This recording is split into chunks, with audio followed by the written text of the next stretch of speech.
Good evening, students. This is Amit Tiwari once again with you people with my online series of HRM classes.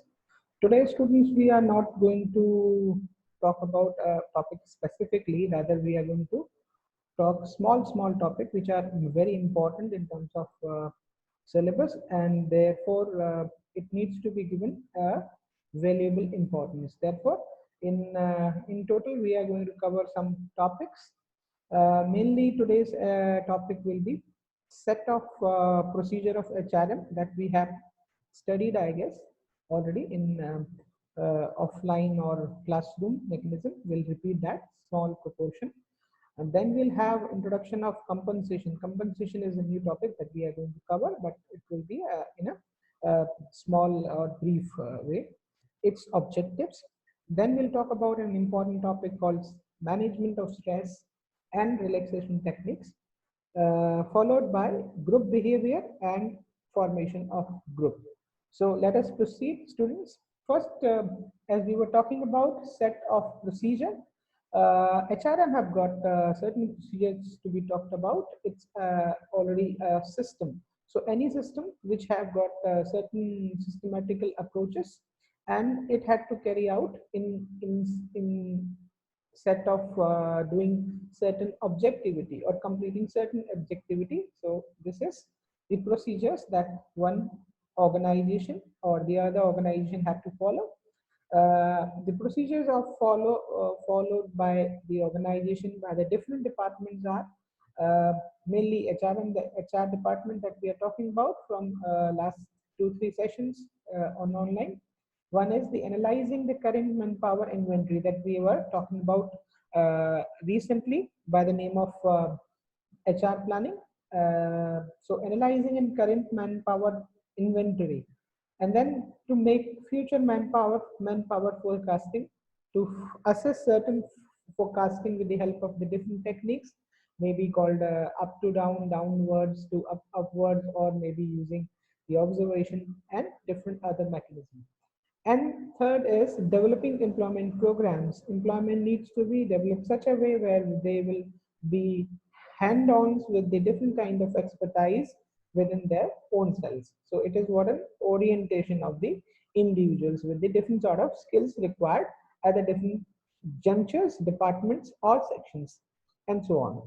And then to design training programs. Training is an ongoing phenomena by which any individuals can be fulfill their organizational needs.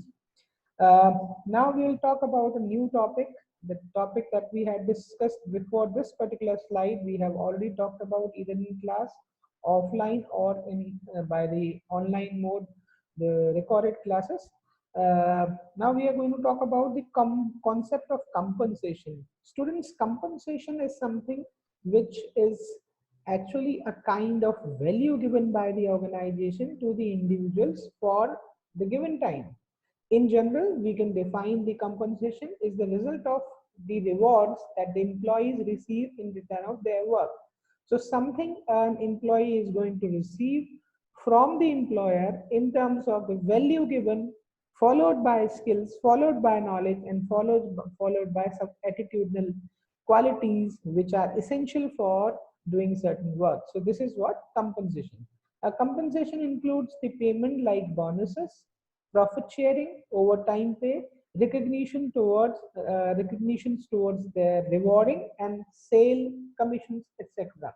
Students, the compensation aspects are differing organization to organization, concern to the capacity of an individual and their skill sets. Moderately, in modern corporate affairs, the payment and wages are different. Initially, in the classroom that as we have discussed, the payment was having the two mechanisms, wages and the pieces. And now, after a complete fixation in the 18th or 19th century onwards, followed by British India and India, we had started using the monthly payment mechanism, which is considerable as the salary or the perks or the bonus in lieu of their work.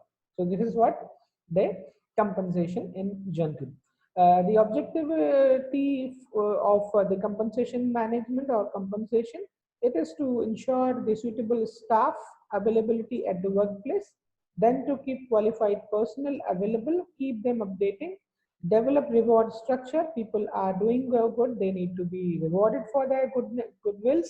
Then it needs to create a healthy environment at workplace, abide with the legal requirements.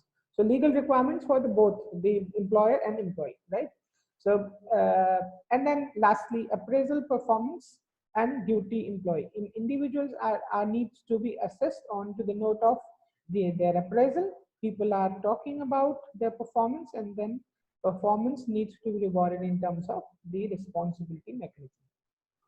The next topic which we are going to, a small topic we are going to cover, that is called management of stress.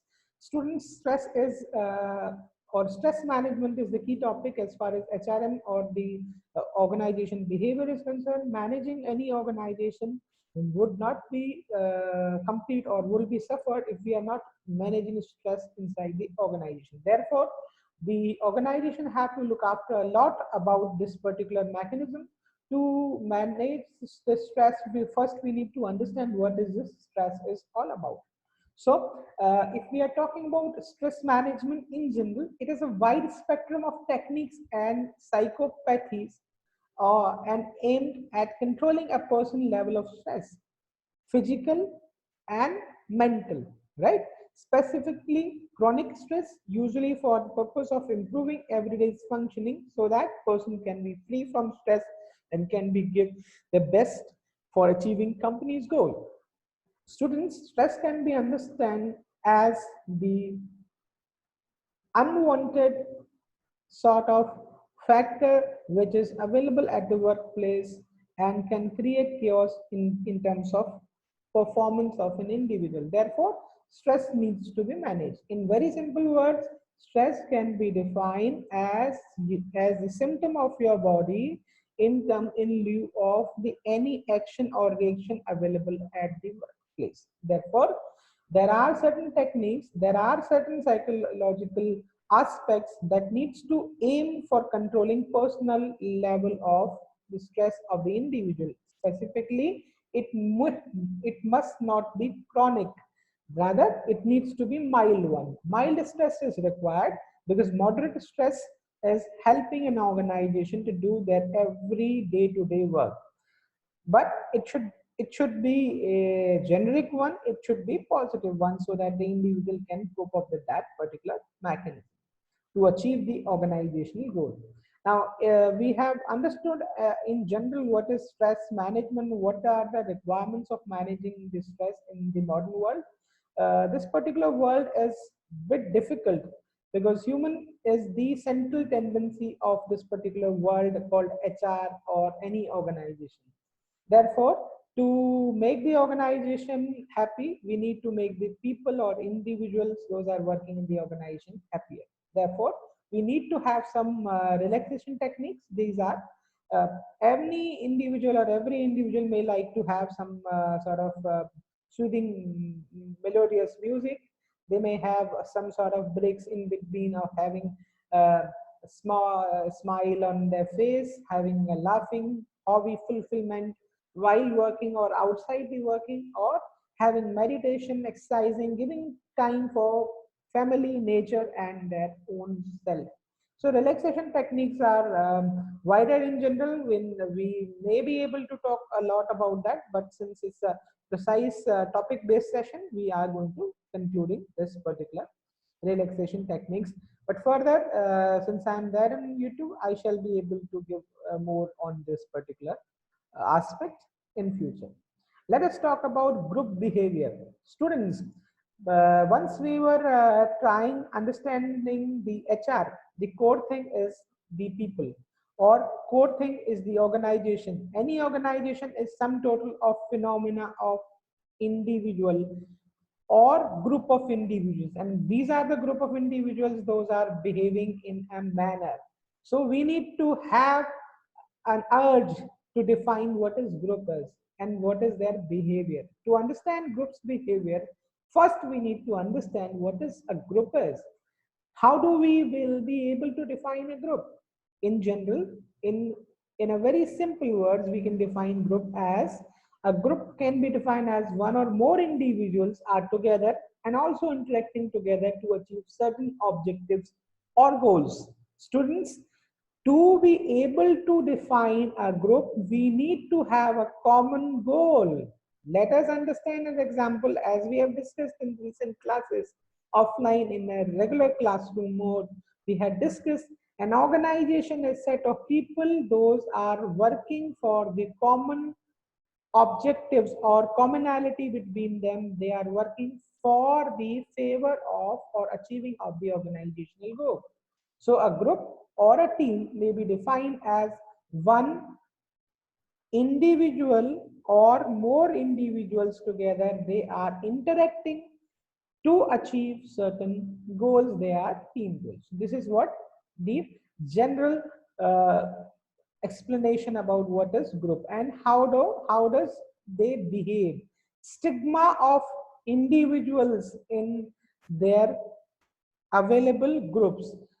Individuals are different and they are behaving differently once they are individuals, but once they are there in together, they have the impression of central tendency of that group.